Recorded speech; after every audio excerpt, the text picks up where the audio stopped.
এই কি ছিল তোমার কথা বক্ষ ভৈরা দিবা ব্যথা।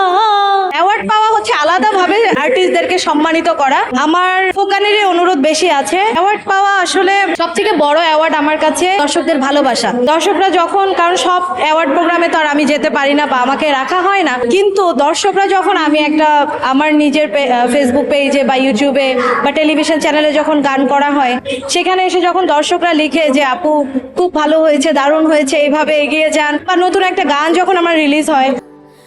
স্যান্ডেলিনা সো, রূপচর্চায় আভিজাত্য। তখন যখন দর্শকদের অনেক বেশি ভালোবাসা পাই, ওইটাই আমার কাছে সব থেকে বড় অ্যাওয়ার্ড। তারপরেও হ্যাঁ, একজন শিল্পী হিসাবে প্রত্যেকেই চায় যে তাকে সম্মানিত করা হোক। এটা আসলে অ্যাওয়ার্ড পাওয়া হচ্ছে আলাদাভাবে আর্টিস্টদেরকে সম্মানিত করা। এটার জন্য আলাদা ভালো লাগা তো কাজ করছেই। এটার জন্য অবশ্যই ধন্যবাদ যারা অ্যারেঞ্জ করছে। আমার সব থেকে বেশি যেটা আসে যে আমি মূলত যেহেতু ফোক গানটা বেশি করি, আমার ফোক গানেরই অনুরোধ বেশি আছে। কিন্তু সেইখানে ধরেন অনেক প্রোগ্রামে হয় না একটু এই যে লাস্টের আনন্দ, আপনি যেটা বললেন কিছুক্ষণ আগে, লাস্টের দিকে সবাই চাই একটু নাচানাচি করবে, একটু ঝাঁকানাকা গান হবে। তো ঝাঁকানাকা গানের তো অনুরোধ থাকেই। আমাদের মমতাজ আপুর খুব জনপ্রিয় কিছু গান আছে।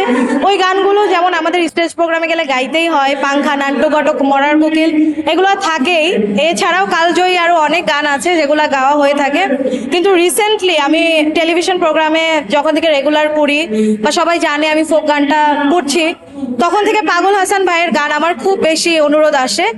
আমি আজকেও গেয়েছি, তো সব জায়গাতে পাগল হাসান ভাইয়ের গান আমার একটা দুটা গাইতেই হয়। ফোক গান ধরেন দুইটা কারণ হতে পারে। এক হচ্ছে এখনকার জেনারেশন যেটা, আমরা কিন্তু এখন অনেক প্ল্যাটফর্ম থেকে এই ফোক গানগুলোকে, যে গানগুলো একটা সময় আমাদের অনেক গুণী সাধকেরা গেয়ে গেছেন, যে গানগুলো এই জেনারেশনের কেউই ওইভাবে জানতো না, কিন্তু এখন কিছু প্ল্যাটফর্ম থেকে সেই গানগুলোকে নতুন করে ফিউশন করে তাদের মাঝে ছড়িয়ে দেওয়া হচ্ছে। তো তাদের কাছে ভালো লাগছে যে এত সহজ সরল কথার গান, কারণ ফোক গান মানেই কিন্তু সহজ কথা, মাটির গান, মানুষের গান, মানুষের ভিতরের যে যন্ত্রণা, কষ্ট, ভালোবাসা, অনুভূতি সবটাই ফোক গানের মাধ্যমে আসলে প্রকাশ করে থাকেন আমাদের গুণী সাধকেরা।